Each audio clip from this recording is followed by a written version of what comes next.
അങ്ങനെ കുറച്ച് നാളത്തെ മടിയൊക്കെ മാറ്റി വെച്ചിട്ട് ഇങ്ങനെ ഇറങ്ങിയതാണ്. രാവിലെ അങ്ങനെ സ്ഥിരം ഇറങ്ങുന്ന ഒരു പരിപാടി ഉണ്ടായിരുന്നു. അപ്പം അത് വീണ്ടും തുടങ്ങാമെന്ന് വിചാരിച്ച് അങ്ങനെ പതുക്കെ ഇറങ്ങിയതാണ്.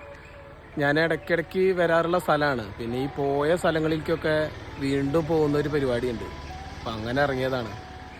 ഇനി ദിവസം ഇതേപോലത്തെ കാഴ്ചകളൊക്കെ കാണുമെന്ന പ്രതീക്ഷയോടെ